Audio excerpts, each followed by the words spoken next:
esperançoso, alegre. Amém? Amém! Bom que você está feliz. Eu também digo amém. Essa música, quantos não conheciam essa música? Pegando sua mão. A maioria da igreja. Essa música é do CD Jovem de 2004. É uma música muito especial na sua letra, especialmente na sua melodia. É uma oração que clama pelo batismo do Espírito Santo. E o seu coro diz: cheios do Espírito, cheios de poder. Esta semana nós temos nos proposto a nós mesmos avivarmos a nossa vida espiritual. E para que isso aconteça, é necessário que supliquemos a pessoa do Espírito Santo para encher o nosso coração. E existem meios pelos quais, somados à súplica, à oração, isso venha a acontecer. Passo a passo, durante esta semana, se você seguir aquilo que está sendo proposto ao levantar de cada bandeira, certamente você sairá edificado esta semana em Cristo Jesus. No Salmo, no verso 16, no capítulo 16, verso 3 do livro de Salmos, e diz assim: quanto aos santos que há na terra, neles está todo o meu prazer. Quando eu leio essas palavras, eu fico feliz com Deus, porque Ele me diz que Ele sente, Cíntia, prazer na minha vida e na tua vida, como santos em Cristo Jesus, nosso Senhor. Então, Johnny, quando eu vejo esse salmo, diz assim: quanto ao Johnny, que é um dos santos lá na terra, nele está todo o meu prazer. Isso chama-se santificação. Que santificação é andar em santidade perante Deus. E é isso que nós devemos buscar. Devemos buscar a santidade em Deus. Devemos conhecê-lo por um caminhar. E nós levantamos a primeira bandeira ontem, a bandeira da santificação. Nós devemos buscar a santificação, porque o dia da santificação é hoje. Amanhã da santificação foi no dia de hoje pela manhã, ontem pela manhã. Amanhã da glorificação será somente amanhã, quando em breve Jesus há de voltar. Amém, meus queridos? Ontem à tardinha, no culto jovem, nós tivemos a oportunidade de erguer uma bandeira muito importante no seio do povo adventista do sétimo dia. E deveria ser também a bandeira importantíssima no seio de todas as religiões que se professam religiões cristãs. Porque ontem nós propusemos a esta igreja erguer a bandeira do estudo da palavra de Deus, na sua totalidade. Toda a palavra de Deus é inspirada pelo próprio Deus e é útil para o ensino, para a correção, para a exortação, para a educação na justiça. Interessante que 2 Timóteo, capítulo 3, verso 16, onde esse verso se encontra, está dizendo que toda a Escritura é útil, ela é necessária. E nós não podemos entender a tapeçaria do amor de Deus, a tapeçaria do plano da salvação, tendo como pano de fundo o conflito entre o bem e o mal, se pegarmos apenas trechos das Escrituras para entendermos o plano da salvação. Há muitas religiões cristãs que nos dias de hoje aboliram praticamente o Antigo Testamento. Dizem, olha, o Antigo Testamento, como o próprio nome diz, é antigo. O mais curioso dessas religiões é que eles aboliram todo o Antigo Testamento, menos um verso. Malaquias, capítulo 3, verso 10. Que diz lá: trazei todos os dízimos e ofertas à casa do Senhor. Interessante, não? Só aboliram todo o Antigo Testamento, menos este verso. E a palavra de Deus é clara em dizer que toda a Escritura é inspirada por Deus.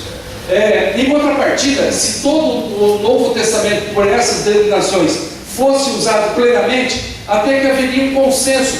Mas há religiões que têm toda a estrutura doutrinária da sua crença, não em todo o Novo Testamento, mas em partes.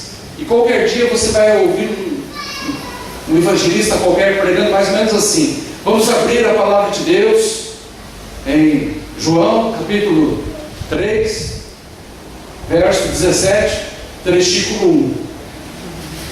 Porque não é possível muitas vezes para algumas pessoas adaptarem as suas vidas à palavra de Deus. Então, sabe o que alguns fazem? Tentam adaptar a Bíblia às suas vidas. Essa não é a vontade do Senhor. Mas que bom que ontem muitos, especialmente jovens, se comprometeram a dedicar tempo no estudo das Escrituras. Deus seja louvado por isso. Amém. A bandeira amarela dessa noite, que nós, pela graça de Deus, queremos erguer, não é uma mensagem muito comum. E antes de entrar nessa bandeira, eu queria fazer um parênteses para dizer que estou me sentindo de maneira muito bem acolhido nesta igreja. Amém. Vocês são uma igreja, com aquelas pessoas com quem eu pude me relacionar, muito especial. Vocês são muito afetuosos. É uma igreja vibrante, alegre e comprometida com a missão. Ontem à tarde nós estivemos aqui no culto jovem. Depois eu troquei de roupa, havia trazido uma peça de roupa para trocar, porque eles queriam me levar no Marcos. Vocês conhecem o Marcos? Ou Marco, né? Na lanchonete, limpinha, bonita, agradável. E ali passamos alguns momentos conversando. Ali eu conheci alguns jovens da igreja. Ali eu pude entender um pouco melhor como que o Evangelho é pregado aqui no Rio de Janeiro. como que a igreja cresce e qual o propósito de Deus para a sua igreja aqui nesse local. Amém. Depois disso, eles na verdade estavam me preparando emocionalmente para participar do sopão. E nós saímos ontem com 7 ou 8 carros, lotados com jovens de todas as idades, comprometidos em levar alimento, roupas, um pouquinho de afeto, de carinho, de significado para algumas pessoas. Ontem era mais ou menos 2 horas da manhã e eu via assim jovens sentados ao lado de pessoas que perderam quase tudo. Perderam a casa, a família, perderam o dinheiro, o emprego. Eles só não perderam um fiapo de esperança, que é o que faz ficarem sustentados. Então eles dormem na rua, centenas deles. E nós então nos aproximávamos com bastante cuidado, sem nenhum tipo de pretensão, até porque não cremos na salvação pelas obras. E eu achei interessante aquele quadro de jovens sentados ali, conversando, ouvindo as histórias daquelas pessoas menos favorecidas. Uma das histórias foi do seu Sérgio, que dizia que havia perdido tudo. E foi a pessoa que mais nós conseguimos acesso. Ele conversou pelo menos uma meia hora com o grupo.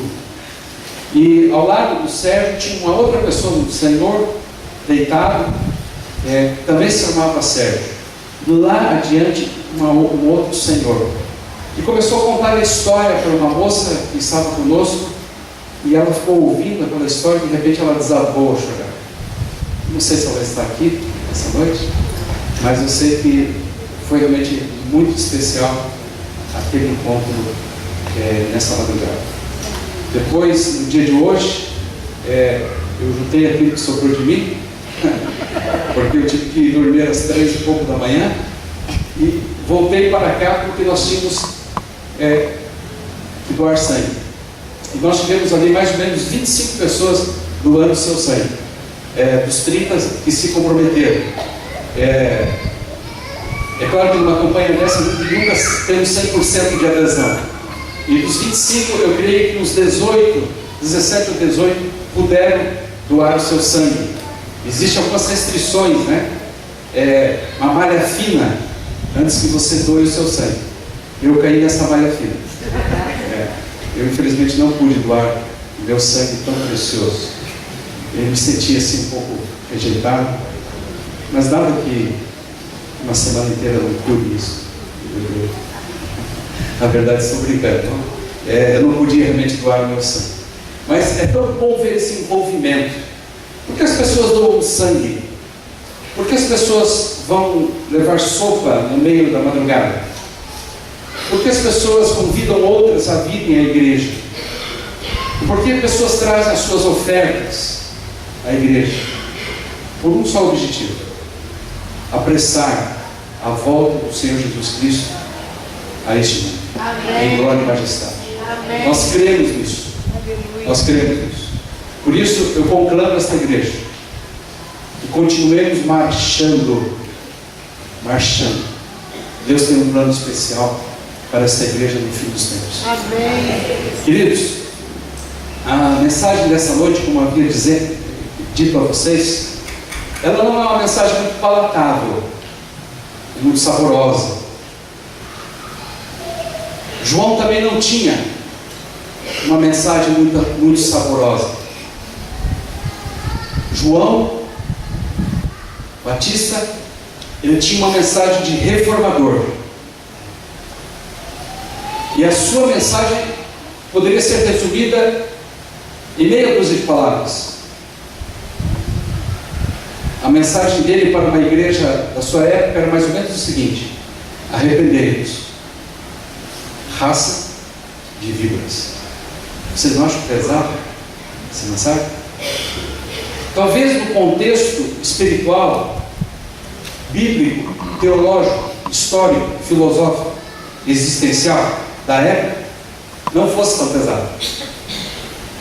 Porque, em contraste com a condição espiritual da igreja da época, Era o mínimo que João podia fazer. Mas a mensagem de reforma, ela nunca foi uma mensagem leve.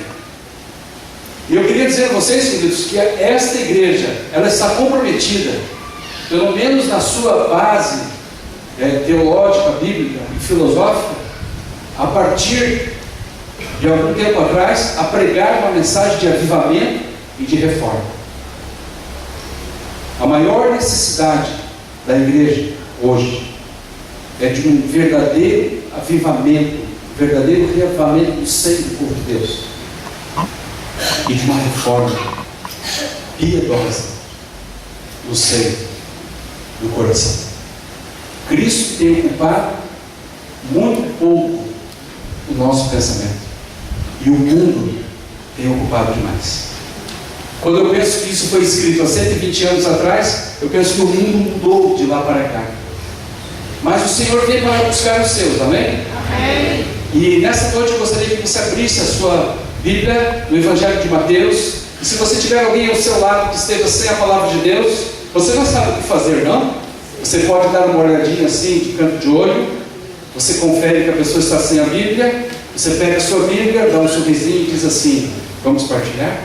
Isso funciona geralmente, né? E eu faço isso com meus jovens na minha igreja, a igreja da Alvorada, onde eu sou pastor. E eles gostam disso, e eles já sabem. Quando eu subo, todos os domingos à noite eu prego na minha igreja. Eu tenho 4 igrejas que eu cuido, mas eu fiz um plano com a liderança que durante todo o ano, nos domingos à noite eu prego nessa igreja. E a igreja tem me dado uma boa resposta para a honra e glória do nosso Deus. Amém. Eu prego, na verdade, 2 vezes no domingo à noite. Uma das 6h30 às 7h30. Depois eu me dirijo para outra igreja que já começou o culto às 7h30. E eu entro pregando ali por volta de 8 horas até as 9 horas da noite. E Deus tem abençoado a pregação do Evangelho naquele local. Amém. Abra sua Bíblia em Mateus, capítulo 19, verso de número 16 em diante. Vamos ler aqui um diálogo interessantíssimo. Mateus capítulo 19, verso de número 16. Ora, aproximou-se dele um homem. Algumas versões dizem assim: aproximou-se dele um jovem. Ele perguntou: mestre, que bem farei para conseguir a vida eterna? Respondeu-lhe Jesus: por que me perguntas a respeito do que é bom? Bom só há um. Se queres, porém, entrar na vida eterna, guarda os mandamentos. Perguntou-lhe ele: quais? E Jesus respondeu: não matarás, não cometerás adultério, não furtarás, não dirás falso testemunho, honra teu pai e a tua mãe, e amarás o teu próximo como a ti mesmo. Disse-lhe o jovem: tudo isso tenho guardado, tudo isso tenho feito, que me falta ainda? Disse-lhe Jesus: se queres ser perfeito, vai, vende tudo o que tens e dá aos pobres, e terás um tesouro no céu. Então vem e segue. O jovem, ouvindo esta palavra, retirou-se triste, porque possuía muitas propriedades. Vamos dizer amém pela leitura na palavra dessa noite? Amém. Eu queria fazer um paralelo antes de começar esta mensagem. O jovem rico, vamos chamá-lo de JR, jovem rico. Ele poderia ter entrado para a história, vendendo todos os seus bens, tudo que possuía, e ter se tornado um ícone de desprendimento, de verdadeira religião, e quem sabe uma referência para aqueles que precisam tomar uma decisão mais íntima com Cristo. A palavra de Deus nos diz no Evangelho de João, no capítulo 8, que Maria, e também no capítulo 12 do mesmo Evangelho, aproximou-se de Cristo. E especialmente no capítulo 12, ela pegou um perfume de grande valor. Só para você ter uma ideia, esse perfume só era possível comprar se você economizasse o salário de um trabalhador médio da época, o que ele ganhasse todos os dias, ele guardasse todos os dias durante um ano. Esse seria o preço do perfume. E ela jogou sobre os pés pés de Jesus. Ela deu tudo que tinha. Foi repreendida por Judas. Por que não pegou esse dinheiro, esse perfume, não se vendeu e colocou o dinheiro na bolsa dos pobres? Maria se desprendeu e entrou para a história, como aquela que tocou a Cristo, como aquela que se humilhou perante Cristo. J.R. nos diz a palavra de Deus, depois desse diálogo frustrado, saiu triste, macambúzio, cambalhante, e nunca mais se ouviu falar deste homem.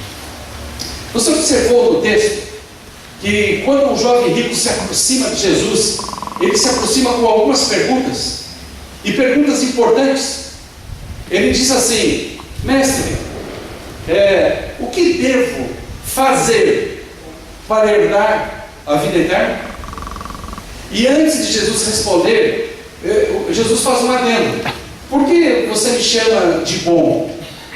Aqui é um jogo de palavras entre a palavra mestre e a palavra bom. Então Jesus, conhecendo a intenção do jovem rico, ele diz assim: só existe um que é bom, é o meu Pai celestial. Por que me chama de mestre? Na época de Jesus, aqueles que se aproximavam dele e o chamavam de mestre, de rabi, estavam usando uma linguagem que não era apropriada para o próprio Cristo, porque eles não reconheciam a Cristo como rabi e nem como mestre. Então era uma linguagem assim mais de politização, de aproximação com algum tipo de interesse. Então Jesus repreende a esse homem. Mas observe a resposta que Jesus dá. Ele diz assim: guarda os mandamentos.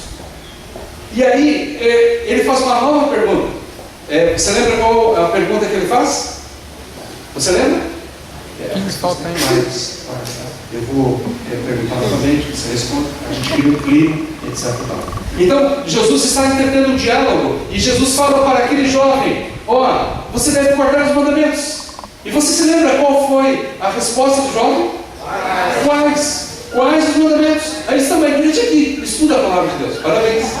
Ele pergunta: quais são os mandamentos? Agora observem, Jesus diz assim, olha, ele não fala numa ordem, ele coloca o quinto mandamento por último. Ele diz assim: olha, você não deve furtar, você não deve adulterar, você não deve matar, e você deve respeitar o teu pai e a tua mãe. Ele deixa dois mandamentos do lado de fora, da segunda parte da lei. Você percebeu já que Jesus responde os mandamentos da segunda parte da lei? Ele não fala a respeito dos 4 primeiros mandamentos, mas ele responde os 6 últimos, 4 dos 6 últimos mandamentos. Por que será que ele faz isso? Por causa da pergunta que o jovem lhe faz.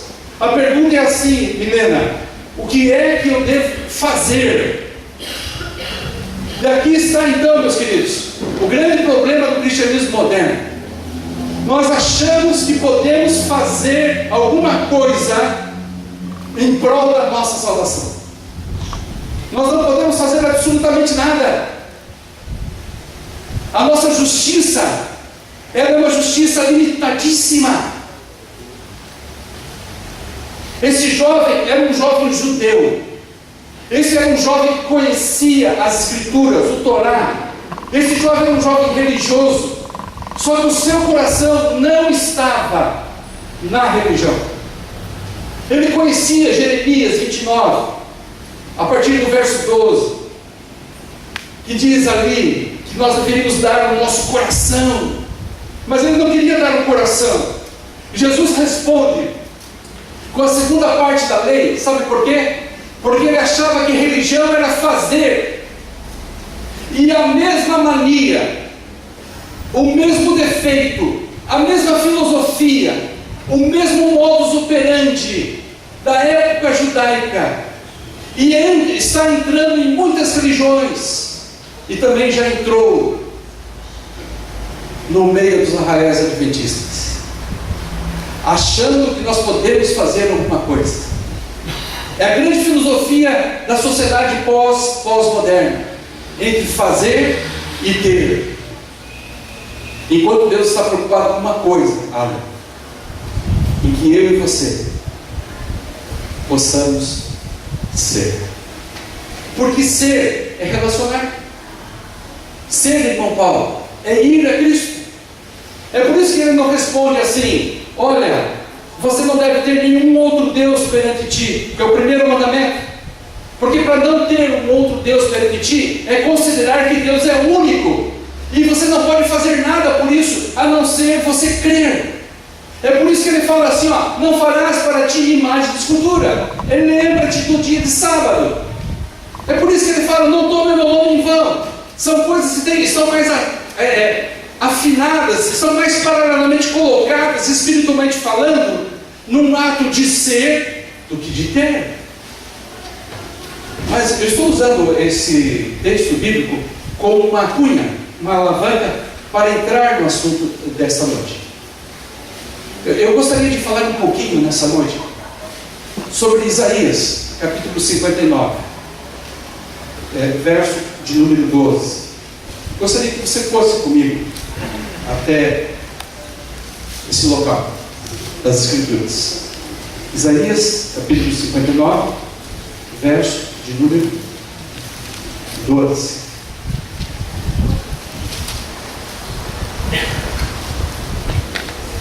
Olha que interessante que nós encontramos aqui. Os que de ti procederem edificarão os lugares antigamente assolados, e levantarás os fundamentos de geração em geração. Chamar-te-ão reparador de brechas e restaurador de veredas com moradias. E agora observe o verso de número 13. Se desviares o teu pé de profanar o sábado, de fazer a tua vontade no meu santo dia, e se chamares ao sábado deleitoso e santo dia do Senhor, digno de honra, e honrares, não seguindo os teus caminhos, nem te ocupando das tuas empresas, nem falando palavras vãs, então te deleitarás no Senhor, e te farei cavalgar sobre as alturas da terra, e te sustentarei com a herança do teu pai Jacó. A boca do Senhor o disse. Eu queria chamar a sua atenção para o verso de número 12. O verso de número 12, Deus está utilizando o ministério profético de Isaías para avisar ao povo de Deus que muitas brechas tinham que ser reparadas no seio do povo de Deus. Muitas brechas que foram feitas. Lembre-se que Isaías viveu 700 anos antes de Cristo. Isaías começou o seu ministério um pouquinho antes de os assírios acabarem com o povo de Deus, acabarem com a unidade do povo de Deus, de invadirem o povo de Deus. Quando Isaías começou a profetizar, ele começou a ver a ruína do povo de Deus. O povo havia se voltado contra o seu Deus. Então ele diz assim: este povo tem que começar a reparar brechas. Esse povo tem que começar a reparar algumas coisas em sua vida, reformar algumas formas em suas vidas. E se nós entendemos biblicamente, espiritualmente, que o Israel físico viveu no passado e nós somos o Israel espiritual, eu pergunto: quais são as coisas que eu e você, como igreja de Deus, temos que reparar e reformar? Entre elas está a guarda do sábado. Você tem estado feliz com o sábado que você tem guardado? Você sabia que existem pelo menos 42 outras religiões no mundo que também guardam o sábado? Você sabia que existem os adventistas da reforma, os adventistas da promessa, os batistas do sétimo dia, os judeus ortodoxos, os judeus ortodoxos, os judeus messiânicos, 42 outras denominações, milhões de pessoas guardam esse dia, e mais milhões de pessoas que, sem saber que esse dia deve ser guardado pela criação de Deus, pelo DNA divino divino implantado no coração humano. Existem pessoas que guardam o sábado sem saber.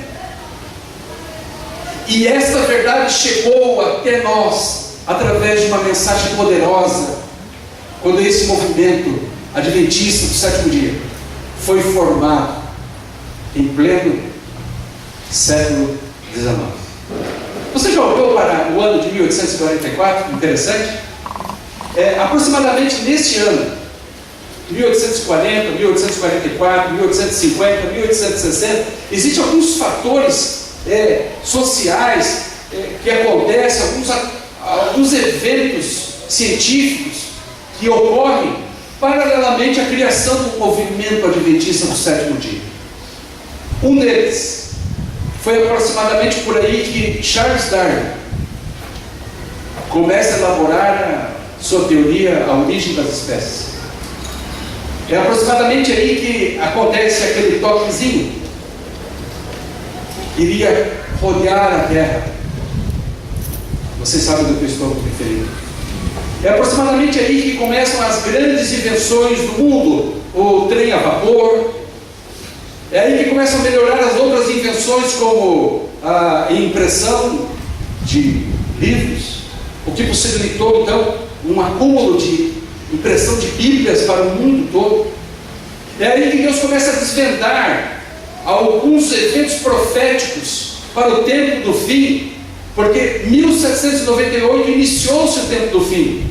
Então o tempo está amadurecendo, e aí chega então a verdade do sábado. Mas eu queria ler para vocês o que eu encontrei dias atrás por um pesquisador nesse livro, A Trindade. Um livro muito interessante. A página 198, ele está tratando a respeito da Trindade, que foi algo muito debatido logo após Calvino, logo após as religiões protestantes que começaram a crescer, e havia assim discussões profundas a respeito de aceitar ou não a Trindade.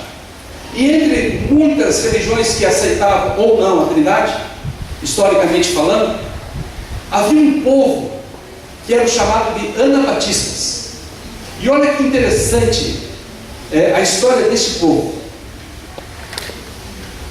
Eu vou ler um pedacinho. O nome anabatista, cunhado pelos opositores, significava rebatizador.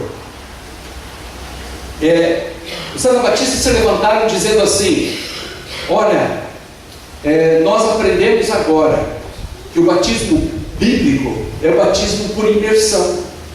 Então, até a época de Calvino, na Reforma, as pessoas eram batizadas para não serem pagãos quando crianças.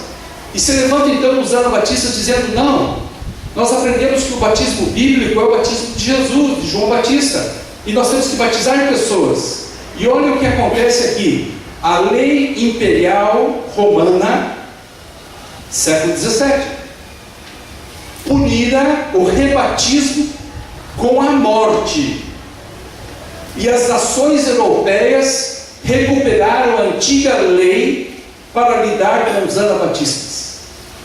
Essa lei que foi feita e dizia assim: olha, quem a partir de agora, qualquer denominação religiosa que batizar alguém que não seja criança, ou seja, começar o batismo de adultos, está passível de ser presa, julgada e passar pela lei de morte.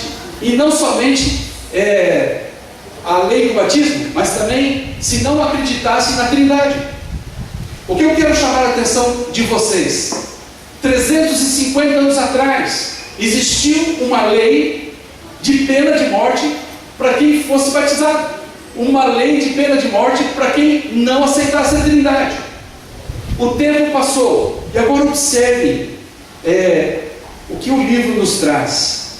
O livro nos conta aqui, na página 203, que por volta do ano de 1638, a Transilvânia, que é uma região próxima à Hungria, possuía entre 15 e 20 mil sabatistas. Nesse ano, a grande perseguição irrompeu, ameaçando os guardadores do sábado de morte, a menos que renunciasse ao sábado e se unisse a uma das 4 igrejas cristãs reconhecidas da época. Pergunto para você, meu irmão: você acha, ou você ainda crê, que pena de morte por causa da guarda do sábado não vai existir? 1638. Agora observe o que acontece um pouquinho mais adiante.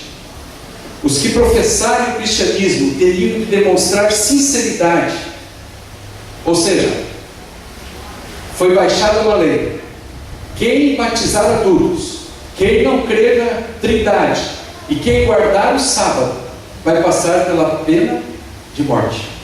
Então sabe o que aconteceu? Muitos, para fugir da pena de morte, eles continuaram guardando o sábado no coração, mas não guardaram o sábado dentro das igrejas. Guardavam o sábado nos seus lares, e quando eles viam alguma coisa acontecendo diferente, eles disfarçavam. Mas o sábado continuou sendo guardado. Mas aí, as igrejas representantes da época, que não guardavam o sábado, que estavam propensas a aplicar a lei de morte sobre os guardadores do sábado, sobre os que pregavam o batismo de adultos, eles se aproximaram e disseram assim: vocês terão que dar uma prova de que realmente vocês não estão guardando o sábado. E sabe qual foi a prova? Cruel. Vocês querem que eu leia? Então eu vou ler, mesmo que disseram que não.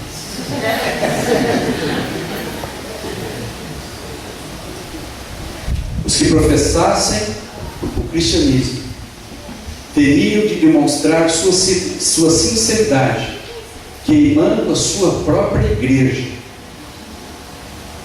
um ato que representou um golpe psicológico e destruiu-lhes completamente a fé.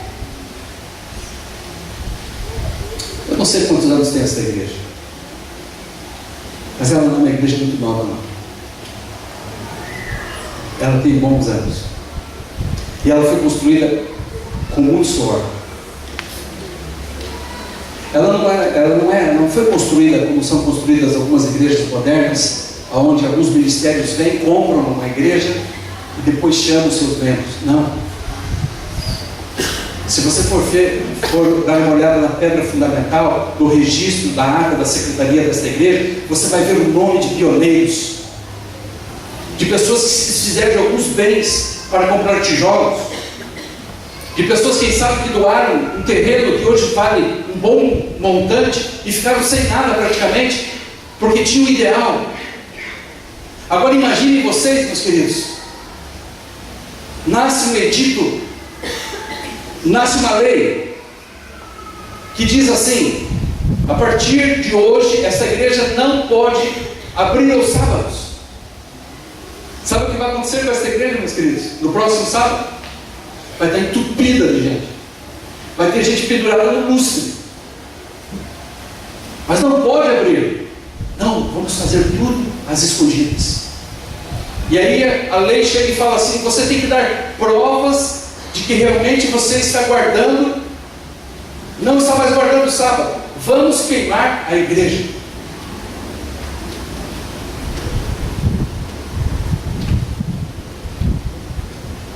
Sabe por que eu estou falando isso, meus queridos? Porque alguns de nós talvez tenhamos a oportunidade de fazer parte da última geração que pregará o Evangelho a todo mundo. Talvez. Sinceramente, eu não acredito que esse mundo irá até o ano 2030. Eu não acredito.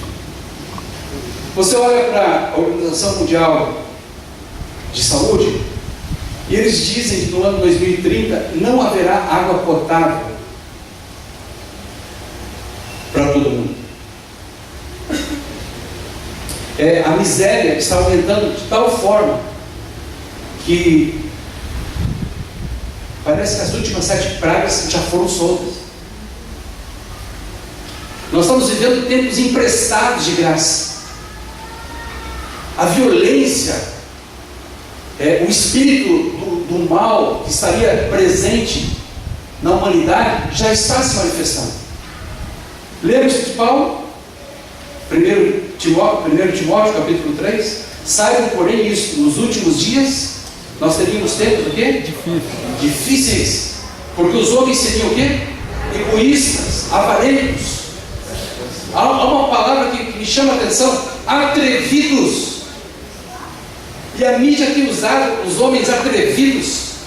Eles pegam mulheres como objeto sexual, colocam micro-roupas nessas pessoas, colocam na mídia poderosíssima, e depois dizem assim para as nossas crianças, para os nossos jovens: aí está um modelo. E a babá eletrônica tem então educado uma geração inteira que vai começar a gerir este mundo daqui 10 anos.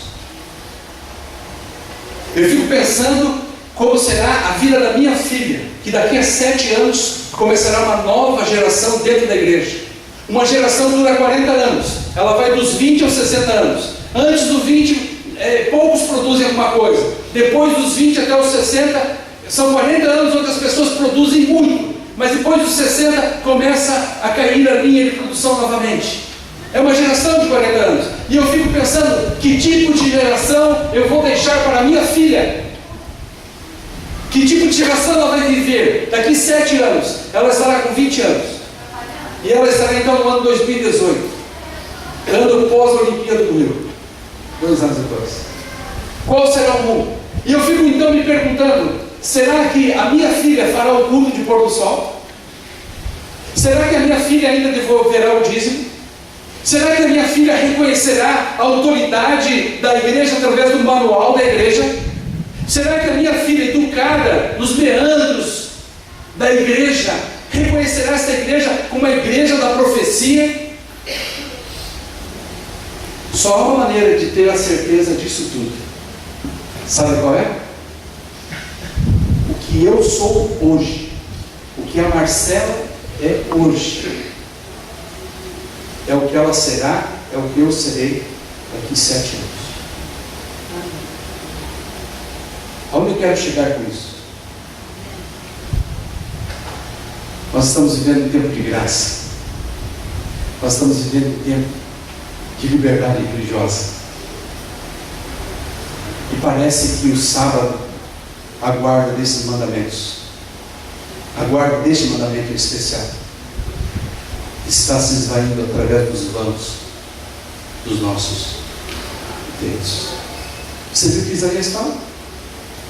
Se não deixar o teu pé andar como ele quiser, se não usares palavras torpes, se fizeres a minha vontade, diz o Senhor, não a tua vontade.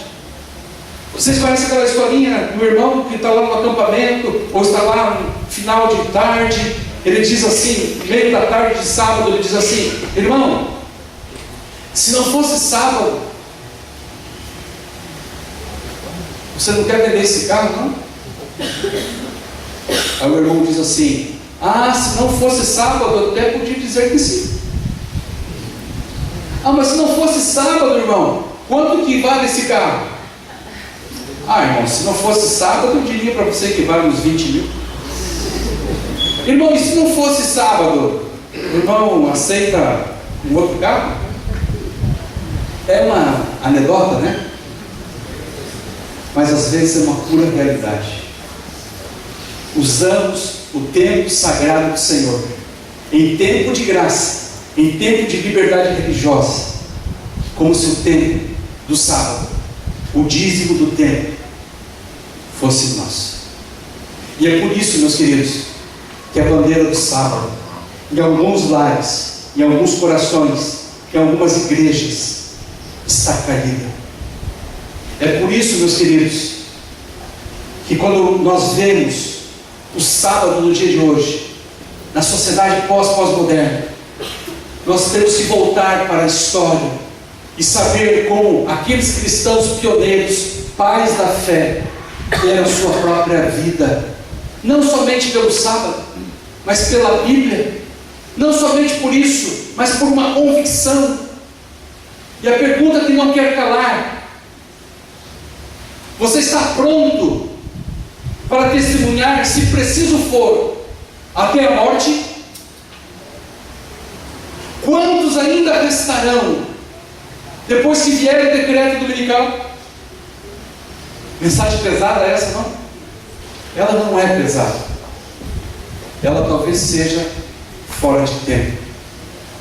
Mas a palavra de Deus diz em Timóteo, 2 Timóteo capítulo 4, verso 4, diz assim, Paulo dizendo a Timóteo: prega a palavra a tempo e a fora de tempo, cumpre cabalmente o teu ministério, por causa de pastores, ministros do evangelho, líderes da causa de Deus, estarem se calando. Existem igrejas que estão afrouxando os seus princípios. Hoje eu estava dirigindo a doação de sangue, e o carro onde eu estava se tornou um fórum profundo de um debate sobre música, e eu estava ali me fingindo de morto. Você sabe se fingir de morto? Essa é uma técnica boa.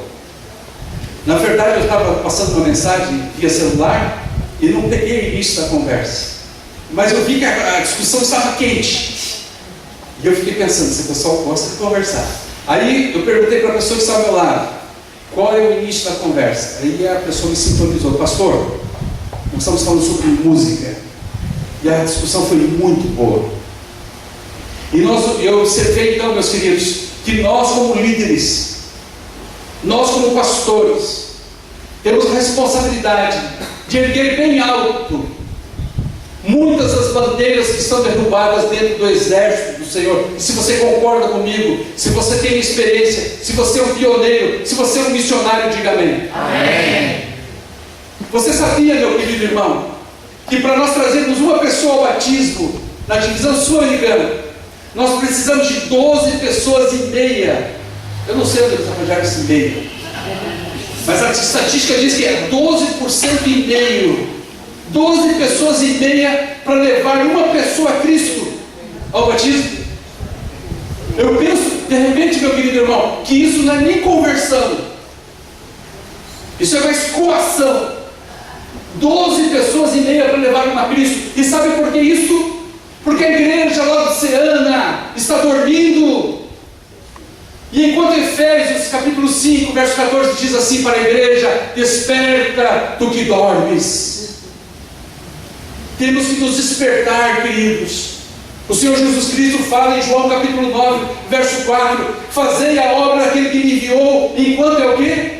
Dia, porque vem logo a noite que ninguém mais pode trabalhar. Então, quando temos aqui 5, 10 pessoas descendo as águas do batismo, foram precisos 120 pessoas para trazer essas pessoas ali. E a estatística é mais cruel, porque a estatística, ela maquia as coisas. Porque quando você vai ver na prática, você vai observar que 5, 6 pessoas que são trazidas a Cristo, geralmente é trazido por um só lutador.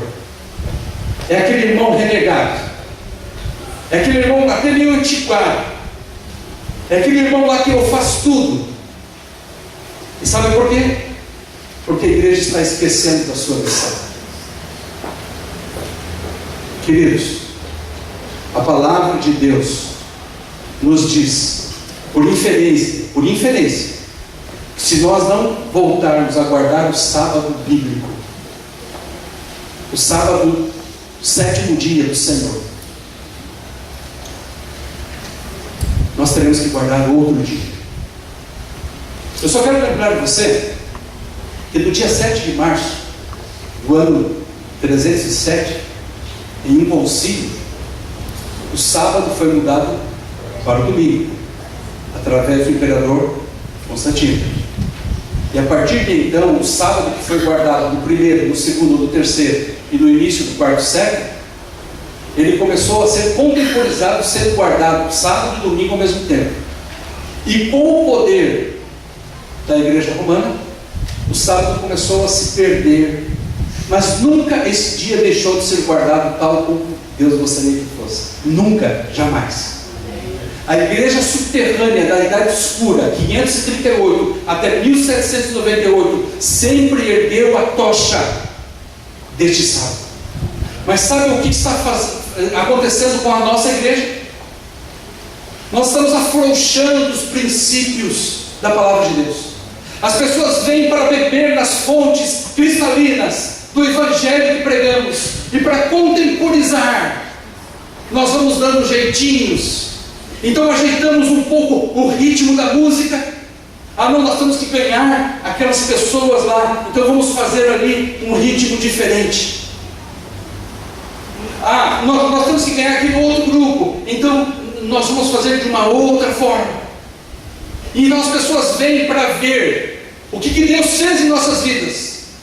E quando elas chegam para olhar para nós, sabe o que elas encontram? Um espelho das suas próprias realidades. Elas não vieram para ver o seu espelho, elas vieram para ver vidas reformadas, como brasas vivas sobre o altar. Mas Laodiceia, dorme. Por favor, não atrapalhe. Laodiceia, dorme. Muitos de nós teríamos o privilégio, e temos o privilégio de guardar o sábado hoje. Estamos sendo entristecedores do Espírito Santo. Existem 15 ações que o povo de Deus comete hoje, onde entristece o Espírito Santo. E uma delas é quando relaxamos na guarda do sábado. Você sabia que a palavra de Deus fala de outro dia para guardar? Vamos à Bíblia? Hebreus, capítulo 4.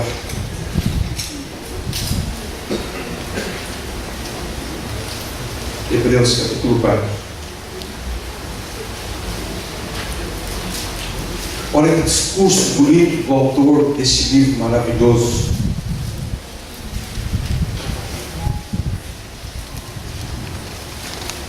Como está a guarda do sábado na tua vida, meu irmão? Eu queria fazer uma pergunta aos pais. Você, como sacerdote do lar, você precisa fazer uma meia-culpa em Cristo Jesus e dizer: Senhor, eu tenho falhado. Essa tua misericórdia é uma coisa maravilhosa. Você, querida mãe, tem falhado na guarda do sábado? Não permita que você se entristeça profundamente por isso e fique triste. Não.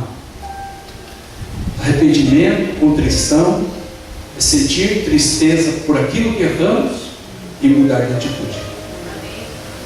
Quando mudamos de atitude e permitimos que Deus nos erga, isso se chama graça. Você precisa da graça de Cristo na tua vida, irmão? Você está longe? Parece que se desvaneceu todo aquele primeiro amor. E se o Senhor Jesus tivesse outra oportunidade para começar tudo de novo, você não gostaria de tê-lo? Diga assim. Então Ele está te dando. Olha o que diz Hebreus capítulo 4. Temamos, portanto, que tendo-nos sido deixada a promessa de entrar no seu descanso, suceda parecer que algum de vós tenha falhado, pois também a nós foram anunciadas as boas novas, como a eles, mas a palavra que ouviram nada lhes aproveitou, visto não ser acompanhada pela fé naqueles que a ouviram. Ora, nós, os que temos crido, entramos no descanso, tal como disse: assim jurei na minha ira que não entrarão no meu descanso. Contudo, as suas obras foram acabadas desde a fundação do mundo. Pois em certo lugar disse ele assim, do sétimo dia, e descansou Deus no sétimo dia, de todas as suas obras, e outra vez no mesmo lugar, não entrarão no meu descanso, visto restar que alguns entrem nele, e que aqueles a quem primeiro foram pregadas as boas novas não entraram por causa da desobediência. Determina outra vez, certo dia, hoje, dizendo por meio de Davi, muito tempo depois, segundo antes fora dito, hoje, se ouvires a sua voz, não endureçais os vossos corações. Ora, se Josué lhes houvesse dado descanso, não teria falado depois disso de outro dia. Portanto, resta ainda um repouso para o povo de Deus, pois aquele que entrou no descanso de Deus, ele próprio descansou das suas obras, como Deus das suas. Procuremos, portanto, entrar naquele descanso, para que ninguém caia no mesmo exemplo de desobediência. Deus fala de outro dia? Não. Só disse a vocês que tinha outro dia para aguçar a sua mente. É o sábado santo do Senhor Deus. Você já tinha lido isso em Hebreus capítulo 4? De que Deus nos chama para o seu santo descanso. Você tem falhado? Olha que interessante. Se você for em Hebreus capítulo 3, verso 7, você encontrará um verso que diz mais ou menos assim: hoje, se ouvirdes a sua voz, não endureçais os vossos corações. Depois, um capítulo depois, capítulo 4, verso 7, o mesmo verso, por meio de Davi: hoje, se ouvirdes a sua voz, não endureçais os vossos corações. Por muito tempo, meus queridos, eu usei este verso nos estudos bíblicos, até quando eu era jovem, em pregações, para fazer um apelo ao coração das pessoas para aceitarem Cristo. Eu fazia um apelo direto: olha, Jesus está falando para você, entrega a tua vida, faz dele o primeiro, o último, o melhor. E se você estiver ouvindo a voz de Jesus, não endureça o vosso coração. Só um tempo depois que eu entendi que o apelo não era para a aceitação de Cristo. O apelo pleno era, sabe para quê, Alexandre? Para a aceitação de guardar o sábado bíblico do Senhor. Eu queria perguntar nessa noite: há alguém que precisa erguer a bandeira do sábado em sua vida e começar de novo a andar com Cristo? Hoje, se ouvirdes a sua voz, não endureçais o vosso coração. O trio Sem Nome vai cantar uma música. Enquanto eles se preparam para cantar essa música, eu queria perguntar: alguém gostaria de vir à frente essa noite para fazer um concerto novo com Jesus em relação ao zelo pelo dia de sábado? Alguém que precisa fazer um concerto com Deus e dizer assim: não, me perdoa, eu tenho sido relapso, eu quero começar tudo de novo contigo. Hoje, se ouvirdes a sua voz, não endureçais o vosso coração. Alguém mais que precisa vir à frente e dizer assim: eu preciso fazer um concerto com Deus para começar a guardar o sábado, porque há tanto tempo eu venho a esta igreja e me falam desse dia, mas eu nunca tomei essa decisão, mas hoje eu preciso tomar uma decisão. Esse apelo é para você também, meu irmão. Portanto, se você está ouvindo a voz de Deus, não endureça o vosso coração. Vem à frente. Você que se levantou, você que precisa, eu quero orar com você e por você nessa noite.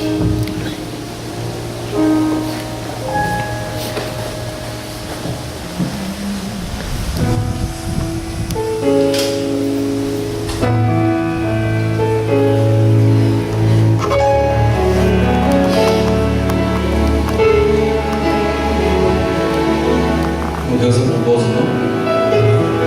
Como Ele nos ama.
tudo de novo. Talvez a mensagem dessa noite tenha sido um pouco pesada, mas ela seria mais pesada se não fosse entregue a esta igreja. Comece tudo de novo com Jesus, porque a sua graça é insondável, a sua misericórdia dura para sempre. No sábado teremos aqui uma profissão de batismo. E se você é uma pessoa que está prestes a tomar a decisão, tome a decisão essa semana. O Senhor Jesus te aguarda. Fale com a direção jovem desta igreja, o pastor, um dos anciãos. Se você tomou a sua decisão, identifique-se, fale: eu quero, eu preciso, eu vou. Amanhã teremos um grande teste. Segunda-feira, as semanas sempre é difícil. Por isso, ligue para alguém se você não puder vir. Traga alguém se você puder. Ligue para alguém que não veio hoje e diga: olha, se havia uma noite que você podia perder, era hoje, mas amanhã você não pode perder. Eu aguardo você. Eu queria pedir, nós vamos orar agora. E depois que a gente orar, eu queria que você voltasse para o seu lugar e você ficasse ali um pouquinho a sós com Deus, e você saísse em silêncio hoje da casa do Senhor. Saísse em silêncio, pensando. É muito solene, foi muito solene voltar a atender este apelo. E eu queria dizer a você que ainda que a figueira não floresça, nem haja fruto na vide, ainda que o produto da oliveira falhe e os campos não produzam mantimento, ainda que as ovelhas sejam exterminadas e nos currais não haja gado, todavia eu me alegrarei no Senhor e exultarei no Deus da minha salvação. Amém. O Senhor é a minha força. Amém. Pai querido, obrigado pela vida de cada pessoa que adentrou as portas deste lugar. Obrigado, Senhor, pela sensação de liberdade religiosa que ainda temos. Obrigado, Senhor, pelo tempo do fim que estamos prestes a passar. Haverá sofrimento, haverá dor, haverá retenção, haverá penas de morte, haverá uma porção de coisas, mas tudo isto vai apressar o teu retorno.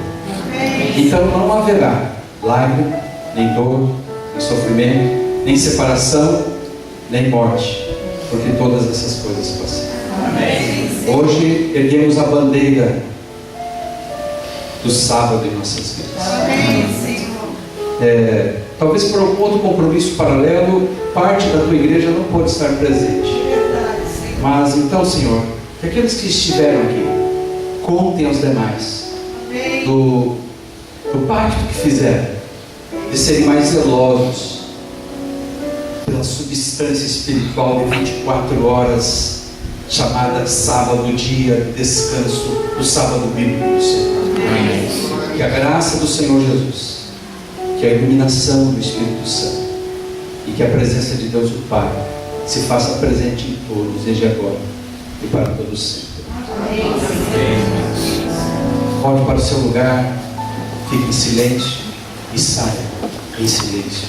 Tenha uma semana cheia de bênçãos, de alegria e bênção.